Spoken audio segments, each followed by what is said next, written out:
তবে মেঘনা পেট্রোলিয়াম থেকে আমাদের গত ডিজেল হচ্ছে গত 6 তারিখের পর থেকে কোনো ডিজেল সরবরাহ আমাদের করে নাই।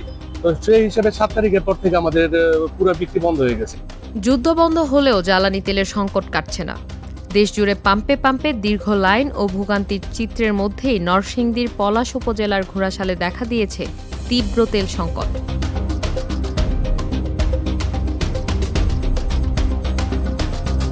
উপজেলার ঘোড়াশাল এলাকার একমাত্র পেট্রোল পাম্পে টানা 5 দিন ধরে তেল সরবরাহ বন্ধ থাকায় চরম দুর্ভোগে পড়ছেন যানবাহন চালক ও সাধারণ মানুষ।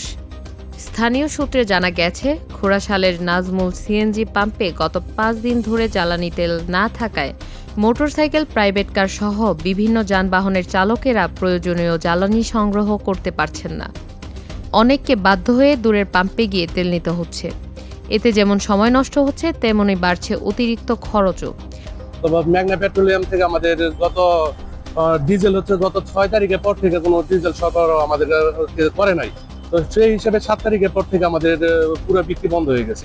স্থানীয় চালকেরা অভিযোগ করে বলেন, জ্বালানি সরবরাহ স্বাভাবিক না থাকায় প্রতিদিনই দুর্ভোগ বাড়ছে।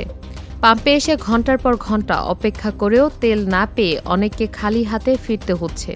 এতে ব্যক্তিগত ও পেশাগত কাজ ব্যাহত হচ্ছে। এদিকে তেলের দাম বাড়তে পারে এমন আশঙ্কায় অনেক ব্যক্তি আগাম তেল মজুত করে রাখছে বলে অভিযোগ উঠেছে। শুধু সাধারণ মানুষই নয়, কিছু পাম্প মালিক ও ব্যবসায়ী নানা উপায়ে তেল মজুত করছেন বলে স্থানীয়দের ধারণা। এতে কৃত্রিম সংকট আরও প্রকট হয়ে উঠেছে।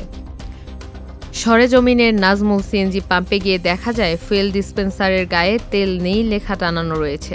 এই জন্য প্রায় 15 দিন যাবত এখানে অকটেন সরবরাহ বিক্রি বন্ধ আছে আমাদের, এবং পেট্রোল আছে 4-4 পর থেকে আমাদের দিন ধরে আমাদের পাম্পে তেল সরবরাহ নেই। সরবরাহ কমে যাওয়ায় জনদুর্ভোগ বেড়েছে। দ্রুত জ্বালানি তেলের সরবরাহ স্বাভাবিক করতে সংশ্লিষ্ট কর্তৃপক্ষের জরুরি হস্তক্ষেপ কামনা করছি। এই বিষয়ে দ্রুত কার্যকর ব্যবস্থা না নিলে জনদুর্ভোগ আরও বাড়বে বলে তিনি জানান। আমাদের যে ট্যাগ অফিসার আছে, প্রশাসন থেকে যে ট্যাগ অফিসার দেওয়া আছে, ওনার তত্ত্বাবধানে, সার্বিক তত্ত্বাবধানে এবং ইউনুসের নির্দেশনায় আমরা তেল বিক্রি করে থাকি।